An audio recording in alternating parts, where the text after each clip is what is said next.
Bonsoir les amis. Enfin ici vous voyez, j'ai pu trouver le super journal de mon ami et collègue Nicolas Montigiani, avec lequel nous avons de temps en temps participé ensemble à des enquêtes.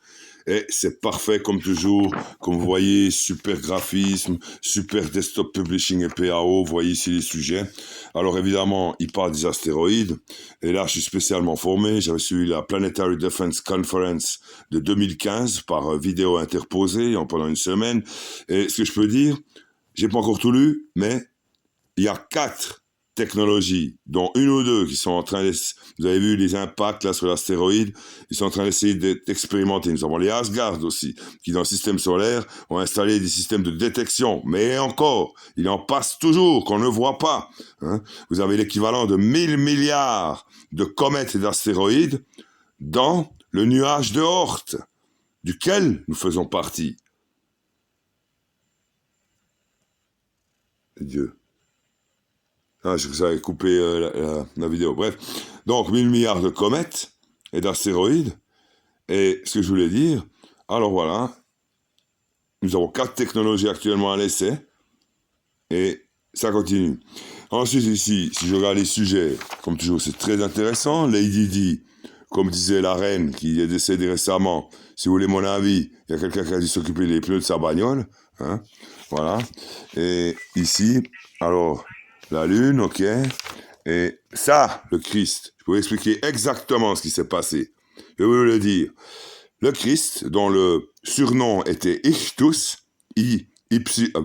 Iota, Chi, Tau, Upsilon, Sigma. Pourquoi? Le poisson, oui, ça veut dire l'ichthyologie, la science des poissons. Et pourquoi on l'appelait comme ça? Parce qu'une fois, il a fait une conférence, là, et ils avaient 5 pains et 2 poissons, et il a réussi à multiplier, par un miracle quelconque, un psychokiné sur la matière qui duplique, c'est capable les Asgard. Ils ont aussi des démultiplicateurs, ils peuvent être des milliards, un seul personnage. Et donc, ce que je voulais dire, alors, qu'est-ce qui s'est passé avec ce pauvre Christ? Il a été percé, l'équivalent de par là, le pilum, et un sternum, comme ça, mais ils lui ont pas coupé la tête, heureusement. Comment faisait-il à l'époque? Il y avait le syndrome de Lazare.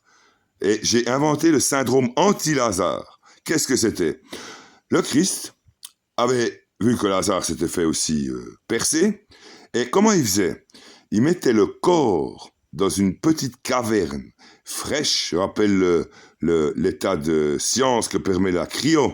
Les trucs cryogéniques, quand tout d'un coup vous prenez un cerveau, le mettez au froid pour mettre une sorte de coma qui maintient le corps.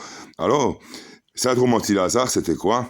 Lazare revint de la mort à la vie, grâce au Christ qui l'a mis dans une de ces petites cavernes, vous savez, imaginez-vous, de la pierre, oui, creusée, taillée dedans, il fait frais, dans ces régions-là, il fait plutôt chaud, et le Christ, je vous dis, c'était pas ce que vous croyez, il était grec, le Christ, aux dernières nouvelles. D'ailleurs, si vous regardez en Grèce actuellement, dans les prénoms masculins, Christos est un nom masculin.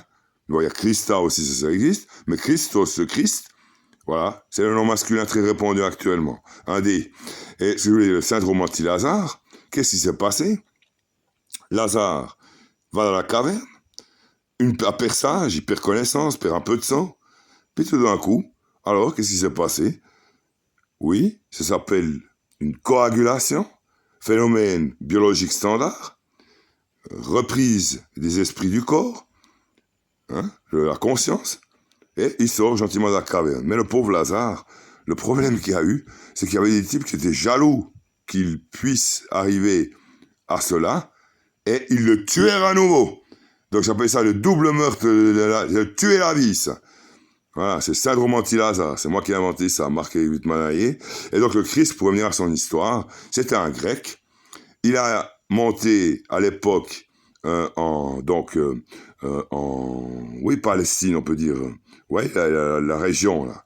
Il est allé dans cette région. Il y a eu les événements qu'on connaît. Ce fut un désastre. Il fut percé aussi de la même façon par les Romains. On connaît ce que faisaient les Romains à l'époque là-bas. Mais ils lui ont pas coupé la tête, heureusement. Donc, de nouveau, Marie, qui a attesté sa mère, elle a existé. Maria Magdalena, elle était prostituée aussi, mais c'était sa femme favorite. Ils l'ont mis dans une de ces cavernes, le même phénomène, coagulation. Il sort de la caverne, et qu'est-ce qu'ils ont fait, la petite équipe?